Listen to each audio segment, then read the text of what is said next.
situación concreta de esta agresión en contra del pueblo venezolano, yo creo que debemos discutir al menos tres planteamientos, tres ideas, tres reflexiones. En primer lugar, el concepto de extraterritorialidad. ¿Quién le da aval a un gobierno extranjero, a un gobierno como es el caso del gobierno de los Estados Unidos de Norteamérica? ¿Quién le da aval al Congreso de un gobierno extranjero para actuar en contra de las acciones de un gobierno de un país? Es decir, eso solamente bajo la condición de imperio, de ideas imperiales, de planteamientos imperiales, que ellos se permiten de forma extraterritorial actuar sobre las acciones que toma un gobierno en un país que no es el que les pertenece a ellos. En segundo lugar, la inmensa hipocresía, Tatiana. Justamente ahora, cuando aparecen una serie de denuncias, solamente 480 páginas del informe del Congreso de los Estados Unidos sobre las torturas a que fueron sometidos varios ciudadanos del mundo entero en cárceles que ellos tenían, cárceles clandestinas en distintas partes de Europa, en Afganistán, en Guantánamo. Solamente un 10% de ese informe ha dado a la luz y allí se describen atroces torturas que fueron cometidos contra personas por parte de funcionarios de inteligencia de los Estados Unidos de Norteamérica. Este es el país que además se separa del Tribunal Internacional de la Haya cuando es denunciado el gobierno de Ronald Reagan, cuando se sometió el país de Nicaragua a una agresión brutal por parte de la acción Irán-Contras y por parte de los paramilitares al servicio de los Estados Unidos de Norteamérica. Se separa del Tribunal Internacional para no ser sometido a ningún tipo de juicio por parte de tribunales internacionales. Ese es el caso de los Estados Unidos de Norteamérica. Y si tú ves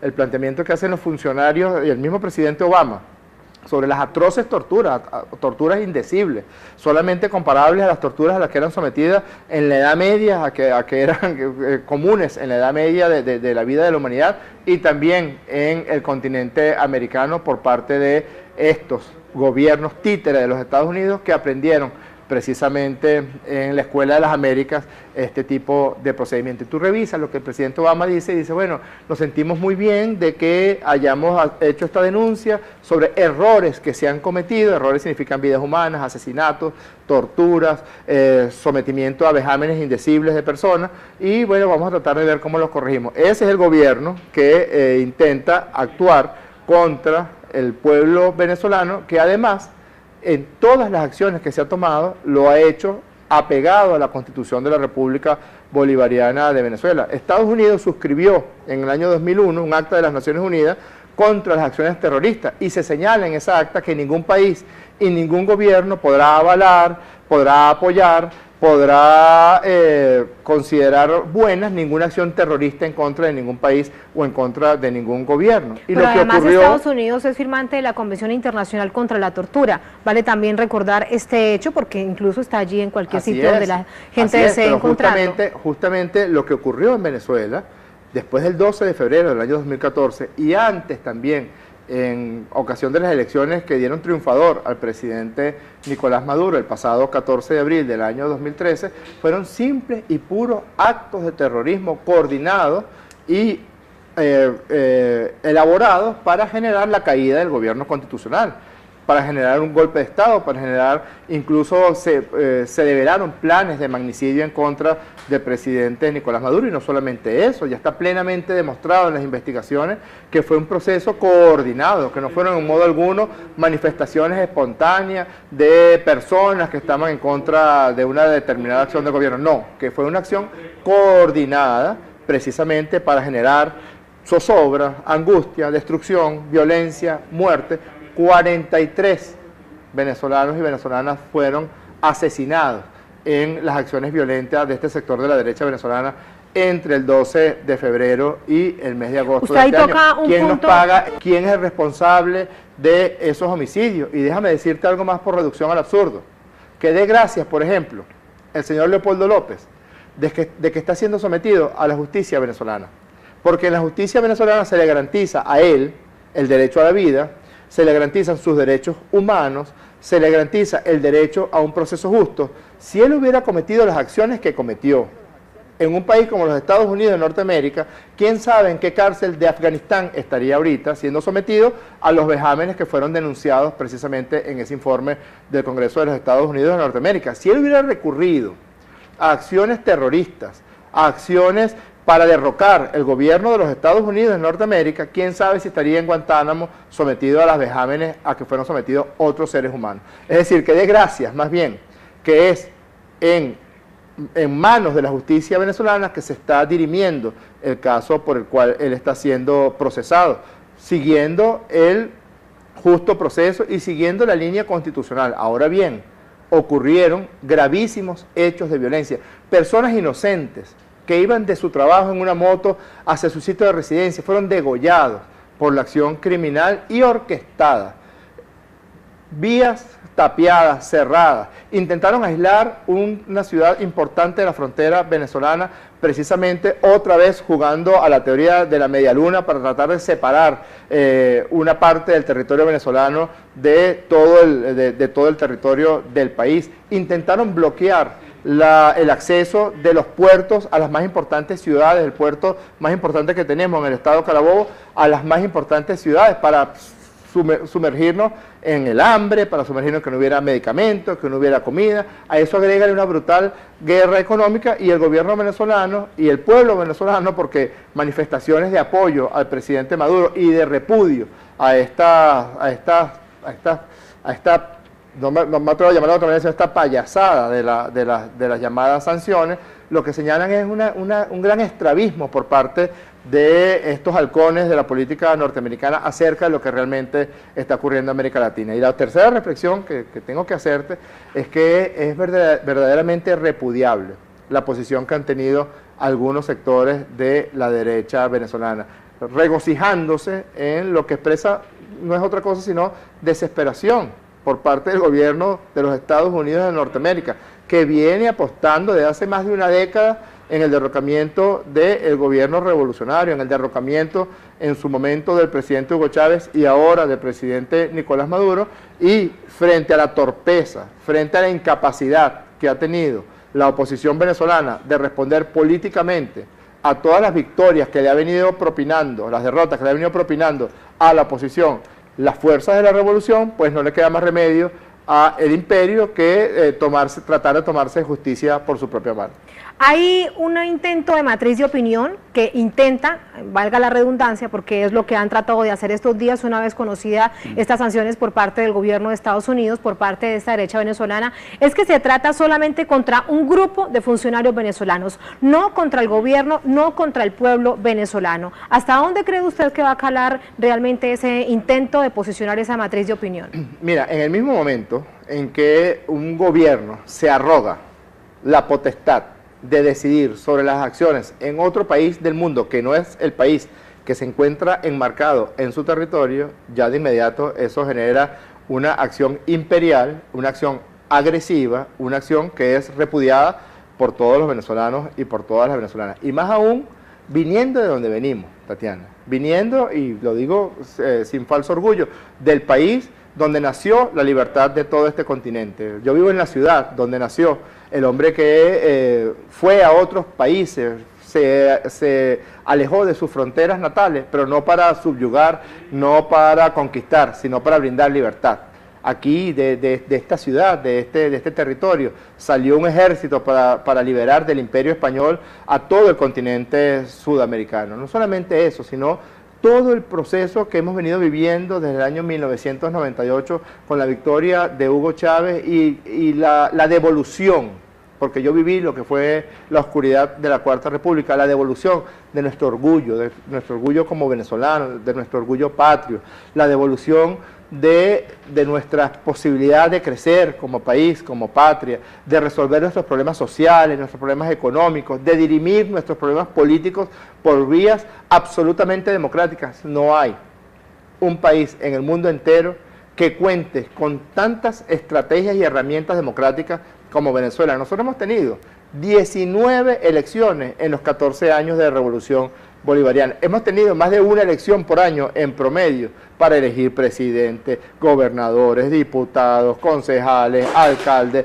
para consultarle a la población sobre distintos temas. Una constitución que fue aprobada por el voto del pueblo el 15 de diciembre de 1999 no hay, y muchísimo menos los Estados Unidos de Norteamérica, que tienen una democracia, yo diría que frágil, para llamarlo de alguna manera, en cuanto a sus instrumentos de acción política, porque ni siquiera tienen unas elecciones donde usted puede elegir directamente al presidente de la República. Esas son elecciones de segundo grado, donde puede ocurrir que el candidato obtenga la mayoría de los votos, lo que ellos llaman los votos nacionales, y resulta electo presidente otro candidato. Eso no ocurre en Venezuela. Venezuela cuenta con una democracia profunda, con una democracia que además tiene el apoyo de las grandes mayorías, independientemente de cómo piensen. No hay otro país en América, y lo digo también sin falso orgullo, donde la participación electoral sea tan alta como en Venezuela. Nosotros tenemos elecciones para escoger alcaldes y gobernadores, que siempre son elecciones que concitan una alta abstención en otros países, y aquí la participación se acerca al 80%, al 70%.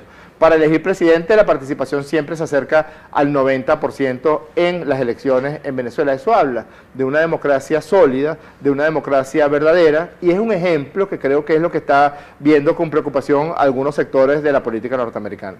Hay un manto, sin duda, con respecto a lo que sucede en Venezuela, y recordaba también lo que pasó en febrero. Usted hacía un recuento realmente muy sintético, pero eso no llega ni al Congreso de los Estados Unidos, ni tampoco al Parlamento de la Unión Europea. Hoy hablaba, por ejemplo, la representante de la Cancillería, esta señora encargada de Asuntos Exteriores, y decía que veía con mucha preocupación el tema de los derechos humanos y la exigencia de justicia transparente para la oposición venezolana. Así que, ¿cómo romper ese manto para contar realmente lo que sucede, cuando entre otras cosas son los medios de comunicación que los están acompañando? Sí, eso habla un poco del segundo punto que te decía, la inmensa hipocresía en países y en gobiernos que en todo caso han dejado de gobernar para las grandes mayorías y gobiernan para lobbies o gobiernan para pequeños sectores que son los que dominan los sistemas de poder en esos países. ¿De qué va a hablar los Estados Unidos de Norteamérica, que ha vivido en los últimos días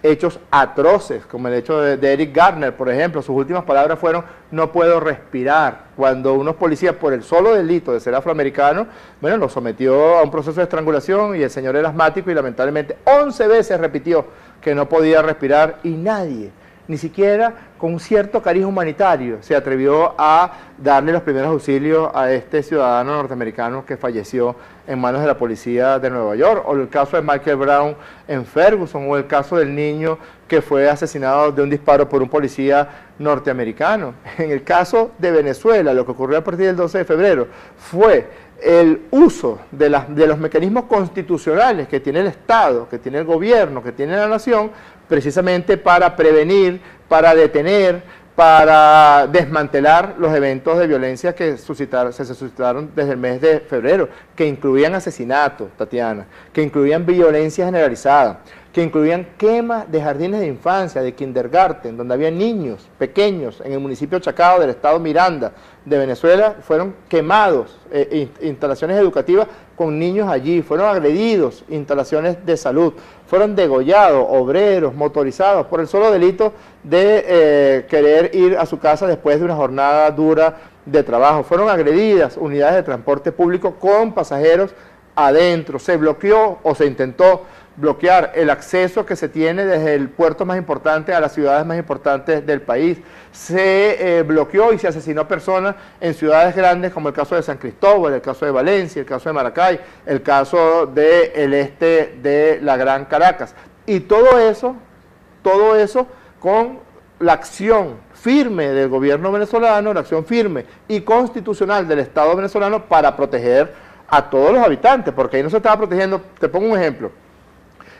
Una de las acciones violentas de ellos, territorialmente hablando, ocurrió en un municipio donde de forma tradicional es la oposición, un municipio de clase media alta, donde la oposición obtiene la mayoría de los votos. Y dieron una situación de sitiado de toda la población, la gente no podía salir de sus casas, no podía dirigirse a sus sitios de trabajo, no podía caminar por una plaza porque si no era sometido a vejámenes por parte de estos sectores violentos, y es el gobierno de Nicolás Maduro quien precisamente protege el derecho de estas personas que no votan por él en su mayoría, sino que votan por el candidato opositor, quien los protegió restituyéndoles el libre tránsito. Ahorita hay libre tránsito por todo el municipio de Chacao y por todo el territorio nacional, restituyéndoles su derecho a vivir, su derecho a no tener que ser sometido a actos violentos por parte de terroristas. Pero no es verdad que Estados Unidos repudia, y así lo firmó en el acta del 2001 de Naciones Unidas, cualquier acto terrorista. Pues estos fueron actos terroristas contra las personas, contra las instituciones, contra unidades de transporte, contra kinders,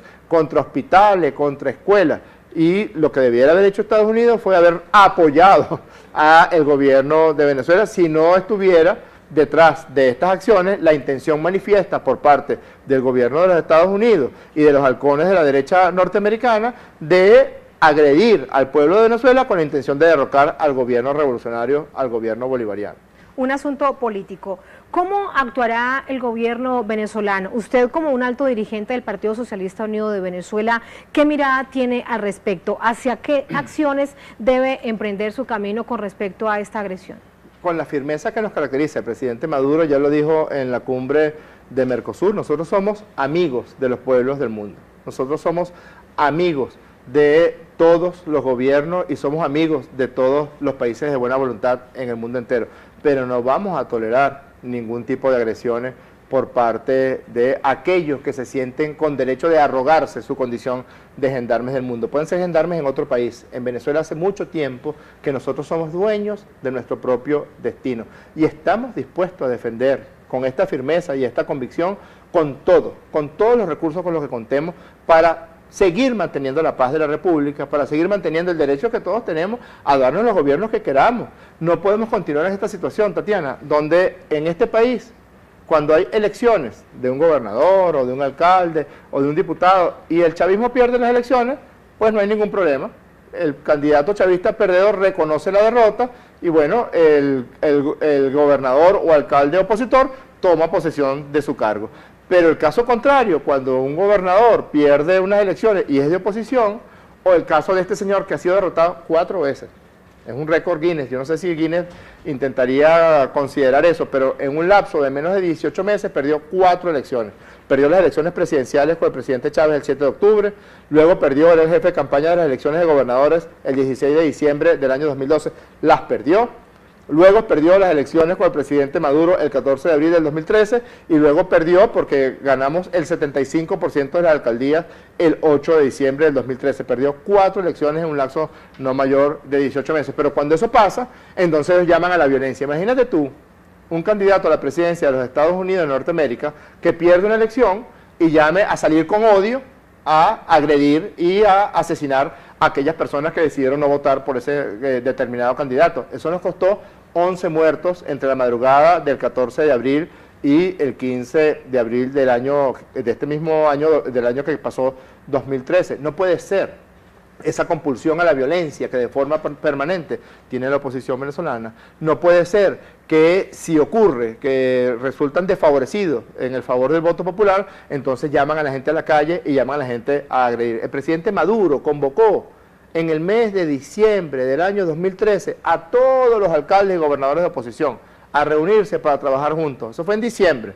2 meses después, mes y medio después, el 12 de febrero, llaman a esta locura de la violencia que nos costó 43 muertos. Así es.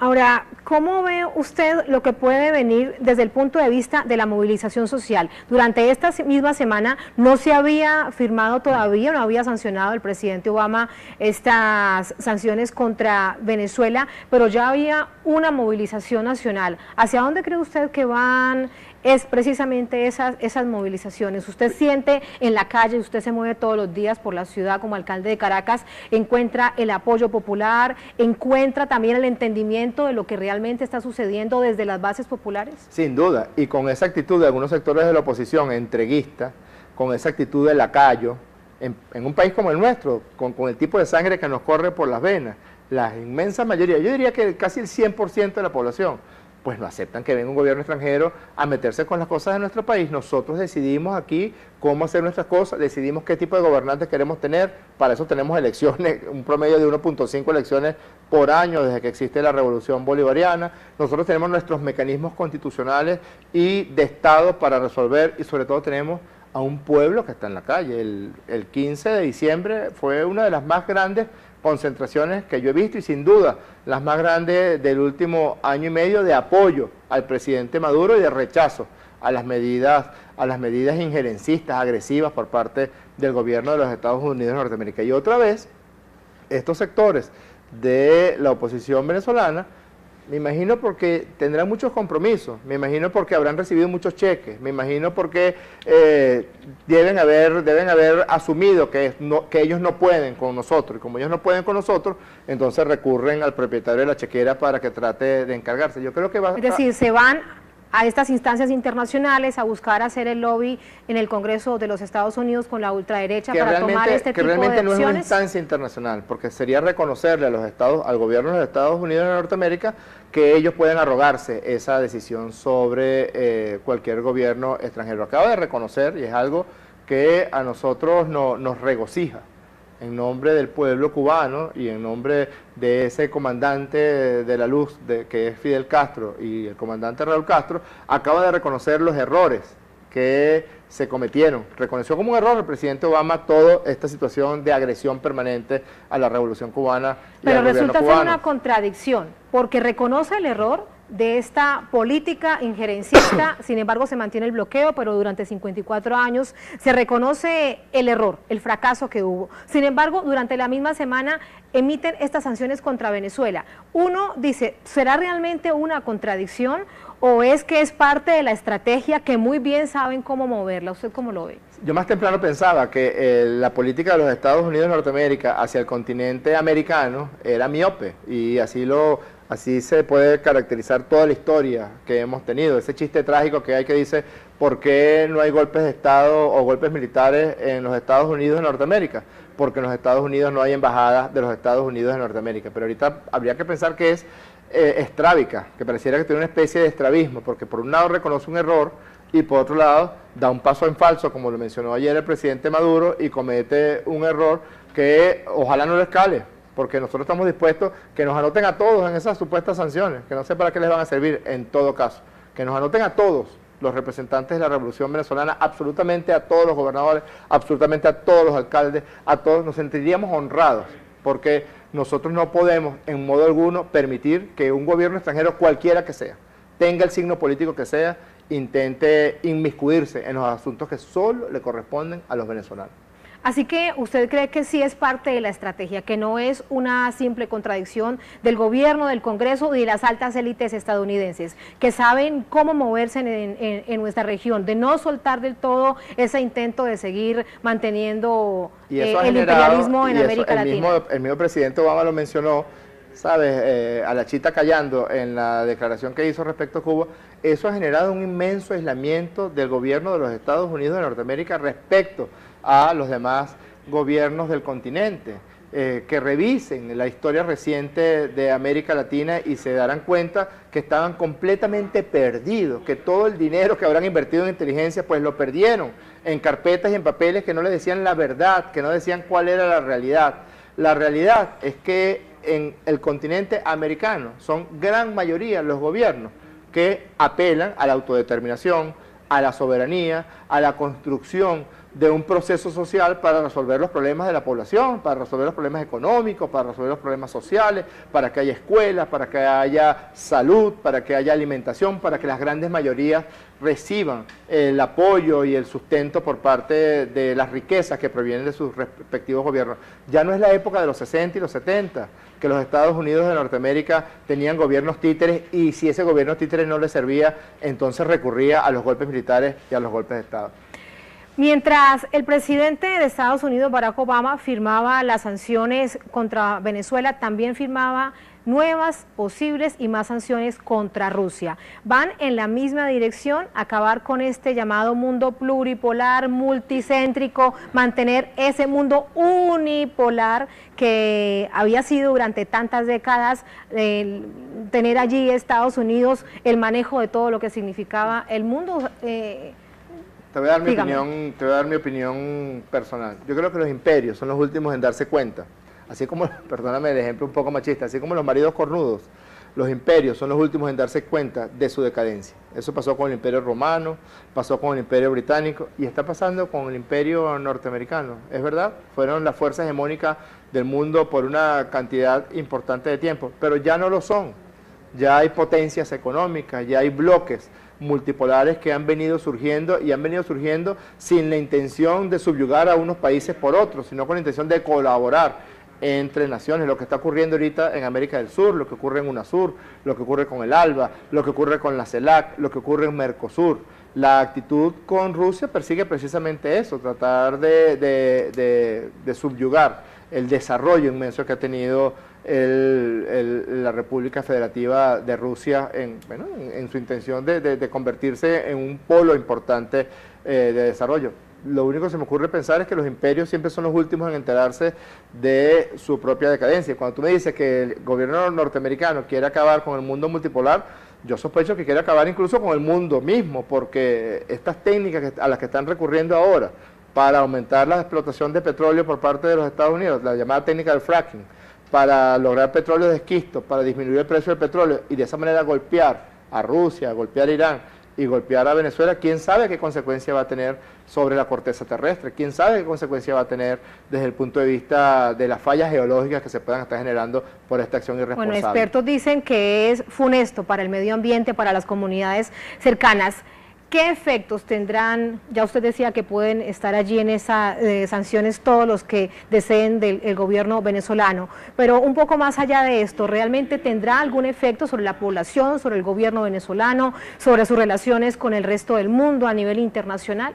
Yo creo que el efecto inmediato ha sido el que hemos visto en las calles de Venezuela en estos días, después de esta inmensa manifestación del día 15 de diciembre, es un apoyo, independientemente de la forma de pensar que pueda tener alguien o independientemente de que esté contento o no con el desarrollo de la Revolución Bolivariana. A nadie le gusta que estén agrediendo su país, el sitio donde nació, el sitio donde nacieron sus hijos, el sitio donde espera pasar el resto de su vida. Solamente algunos que tienen ya su nido, sus terruños, sus viviendas, sus apartamentos de $3 millones en Nueva York, le debe parecer absolutamente necesario que se realicen estas sanciones. Las grandes mayorías no solamente están en contra, sino que en la calle expresan su apoyo decidido, denodado al desarrollo de la Revolución Bolivariana. Y fíjate las manifestaciones de solidaridad que ha recibido el gobierno de Nicolás Maduro de los pueblos del mundo, todo el continente americano, absolutamente ¿Se han sentido, todo? Estoy a punto de despedirlo, sé que tiene otros compromisos, pero a punto de despedirlo le pregunto, ¿se han sentido el gobierno venezolano acompañado por otros pueblos del mundo, por otros gobiernos del mundo? ALBA,